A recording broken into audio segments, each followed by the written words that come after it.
खैबर पख्तूनख्वा में सेनेट इंतखाबात के बाद जनरल आसिम मुनीर का खैबर पख्तूनख्वा असेंबली, खैबर पख्तूनख्वा हुकूमत और इनफैक्ट आखिरी पनाहगाह रेजिस्टेंस किला इमरान खान का भी अबूर कर लिया। लेट अली शो यू के इस एपिसोड में आप सबको खुशामदीद। Do like, subscribe and share this content. Senate के इंतखाबात हो चुके हैं और जो उम्मीद थी, जो नजर आ रहा था, वही सामने आया। मुराद सईद सेनेटर बन गए, मिर्जा अफरीदी सेनेटर बन गए, नूर कादरी सेनेटर बन गए और तोहफे में सीटें, एक एक्स्ट्रा सीट पीएमएलएन को भी दे दी। पीपल्स पार्टी जेयूआईएफ भी ऊपर आ गए। खुर्रम ज़ीशान को एक वोट भी नहीं मिला और उम्मीदें अपनी जगह पे एंड डेफिनेटली कंटेंशन अपनी जगह पे, मगर कोई भी उम्मीद हकीकत से अगर मुख्तलिफ हो या जुड़ी भी ना हो तो वो बस एक फहम बन के आप सामने रह जाती है और इंसान को किसी फहमी का शिकार नहीं होना चाहिए। चाहे वो सही फहमी हो, फहमियां गलत ही होती हैं यूजुअली, बट बेबुनियाद उम्मीद नहीं होनी चाहिए। एक बात वाज़ेह है कि अली अमीन गंदापुर ने खैबर पख्तूनख्वा डिलीवर कर दिया है field marshal general Asim Munir को, और ये बात मैं पहले भी करता आ रहा था, अभी भी करता आऊंगा कि अब पाकिस्तान के अंदर कंप्लीट फस्तायत और कंप्लीट अथॉरिटेरियन रूल है। आमरीत का दौर आपके सामने है। जो ये चादर, ये फिश नेट जानते हैं ना आप, मच्छी जब पकड़ने जाते हैं तो फिश नेट होती है, सब चीजें आप देख सकते हैं। जो फिश नेट अब पाकिस्तान के ऊपर चढ़ी हुई है, इसके पीछे एक बहुत ही घनौना और गंदा मंजर हमारे सामने है। कोई नहीं कह सकता कि पाकिस्तान अब जमहूरियत है, और जो जश्न मना रहे हैं मुराद सईद के सेनेटर बनने का, या फैसल जावेद या मिर्जा अफरीदी या व्हाटएवर द हेल, इन लोगों के सेनेटर बनने का, उनको इस बात का अंदाजा है या नहीं वो बहुत ज्यादा बेहतर जानते होंगे। लेकिन अब तो कठपुतलियां भी हमारे सामने जो हैं वो फिरौनियत का एक निशाना देती हैं। वाज़ेह है Ali Amin Gandapur is a man of the general. वाज़ेह है barrister Saif is a man of the general. और वाज़ेह है कि पाकिस्तान तहरीक इंसाफ मरकज या सूबे में बिल्कुल खत्म शुद्ध हो चुकी है। वर्कर मौजूद हैं, लेकिन तंजीम और एक एज अ ग्रुप, एक आजादाना, एक खुद मुख्तार कुव्वत की शक्ल के अंदर तहरीक इंसाफ की हकीकत अब रद्द हो चुकी है। मकसद क्या है? मकसद है कब्जा, मकसद है कंट्रोल, काबू, मकसद है अपने आप को बरकरार रखना किसी भी कॉस्ट के ऊपर। अच्छा, इसके अंदर भी दो तीन अब पहलू हैं जिनको समझने की कोशिश की जा रही है या करने की कोशिश कर रहे हैं। पहला तो किरदार बैरिस्टर सैफ का, कि एक्चुअली हम बात अगर हमने छेड़ी है तो इसको क्यों ना खोल के सामने आए। बैरिस्टर सैफ के पास एक्सेस है, इमरान खान तक रसाई है अनहिंडर्ड। किसी भी वक्त उन्हें रात दिन, अंधेरी रात, बीच रात, सुबह, दोपहर, जब चाहें वो मुलाकात कर सकते हैं इमरान खान से।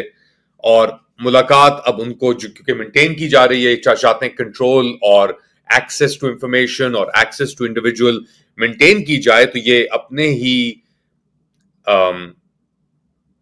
अहलकारों को, सहूलतकारों को आगे करते हैं, मैसेजेस पहुंचाते हैं, लिस्ट अप्रूव कराते हैं। और अभी ये आतिफ खान की एक ट्वीट भी आई है, आप देख सकते हैं कि ये जी हमने ये लिस्ट भेजी थी सेंट्रल सेक्रेटेरिएट सलमान अकरम राजा को, और मगर ये लिस्ट आगे नहीं आई। जो वापस अंदर से आई लिस्ट वो मुख्तलिफ थी। देखें, इरफान सलीम, मैं उसको मतलब वो बचा था जब वो पार्टी में आया था, मैंने उसका सर खुद टूटते हुए देखा है, उससे खून निकल रहा था। और वो हमेशा हर एक जो भी एहतजाज होता है, जलसे होते हैं, हर जगह वो पेश होता है, स्टैंड लेता है। बहुत ज़बरदस्त वर्कर है हमारा। मेरे ख्याल में उसको लिस्ट में होना चाहिए था, क्योंकि इससे पता है वर्कर्स का मोरल डाउन हो जाता है कि जी हम सिर्फ जिंदाबाद मुर्दाबाद के लिए रह गए हैं। किसी ने अच्छा एक कमेंट किया कि अगर लड़ाई के बाद मुक्का फेंका जाए तो वो अपने मुंह के ऊपर ही आके लगता है। तो एक झूठ को छुपाने के लिए, एक साजिश को छुपाने के लिए, धोखेबाजी को छुपाने के लिए और धोखेबाजियां आपके सामने हैं। एक और बड़ी अहम इसके अंदर चीज है कि सेनेट इलेक्शन से कबल और जब ये लड़ाई अपने उरूज पे आ गई थी, इरफान सलीम के अपने नुमाइंदगी वापस लेने से पहले और बिट्रेयल से, खैर बिट्रेयल तो हो चुकी थी, मगर अली अमीन गंदापुर के ऊपर कई साल पुराना एक शराब का केस, हनी बॉटल का केस दोबारा रिवाइव कराया गया।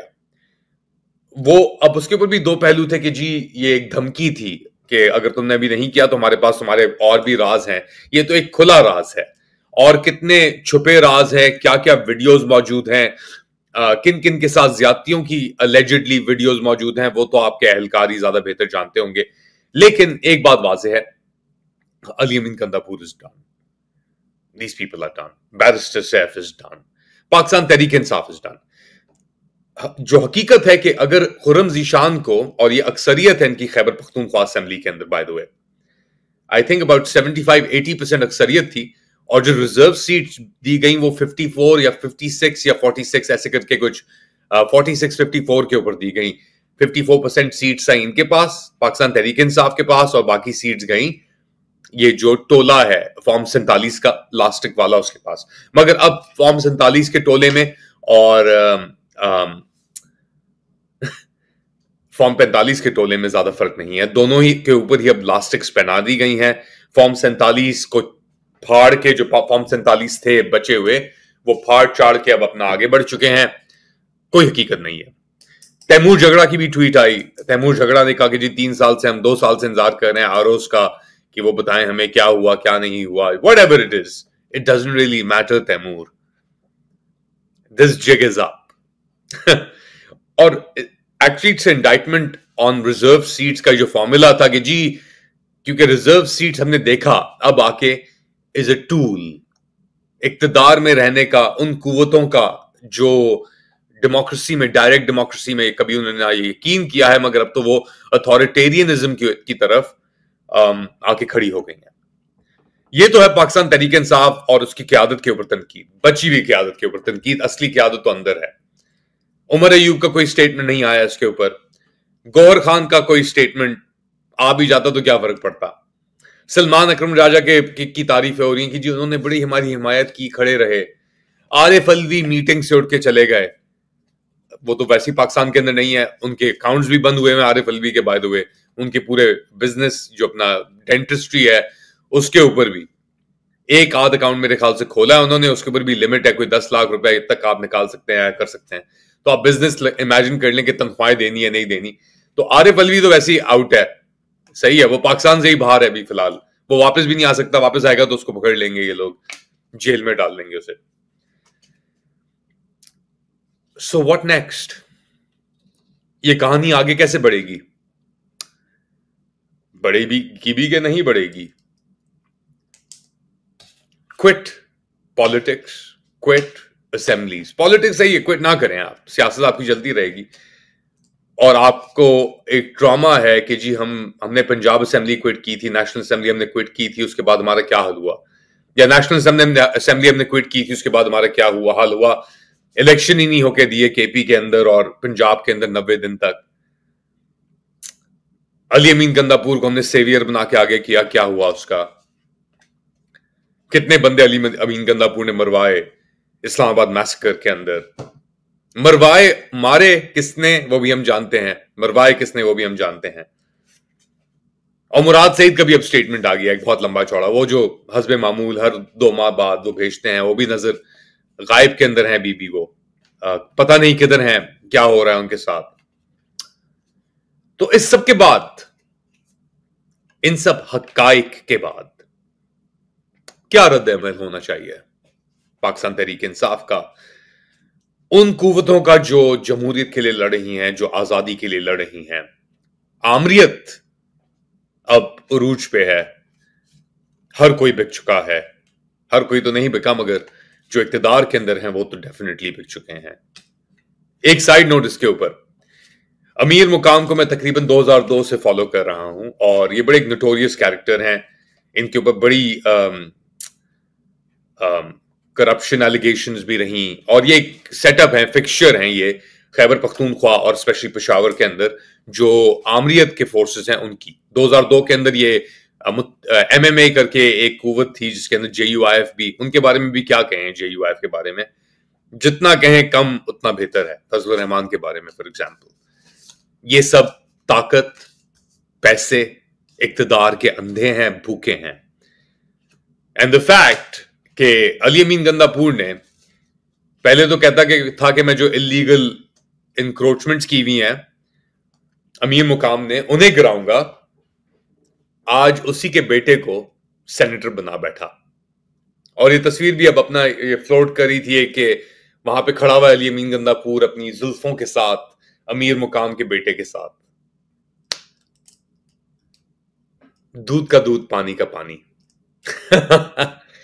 सब चीजें सामने आ गई और ये भी पता लग गया कि क्या हकीकत है आजादी की। अब इन पार्लियामेंट्स के अंदर KP से लेके पंजाब से लेके नेशनल असेंबली तक, बलूचिस्तान तक, और ये सब कुछ हो रहा है ऐसे वक्त में जब बलूचिस्तान के अंदर एक बलोच यकजहती कमेटी इस्लामाबाद में मुजाहरे करने की कोशिश कर रही है, बारिश के अंदर बैठे हुए हैं और उनके ऊपर भी तशद्दुद जारी है। देख रहे हैं आपके शदीद बारिश में हमारे ये बच्चे और बच्चियां, जो बलोच बच्चे बच्चियां हैं, वो बैठी हैं, खड़ी हैं और हम इनके साथ इज़हार यकजहती के लिए यहाँ मौजूद है। इस शदीद बारिश में पुलिस ने सड़कें बंद कर ली हैं, खारदार तारें लगाई हैं, इर्द गिर्द बसें खड़ी कर दी हैं, ट्रकें खड़ी कर दी है, भारी नफरी की डिप्लॉयमेंट कर दी है। हक इंसाफ के दरवाजे बंद हो चुके हैं, रिप्रेजेंटेशन के दरवाजे मुकम्मल तौर पे बंद हो चुके हैं, अदलिया बिक चुकी है, निजाम फिरौन बन चुका है।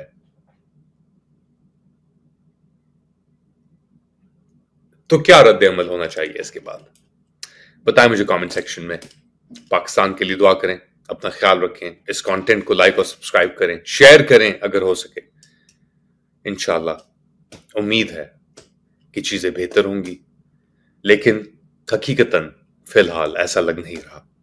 अल्लाह हाफिज।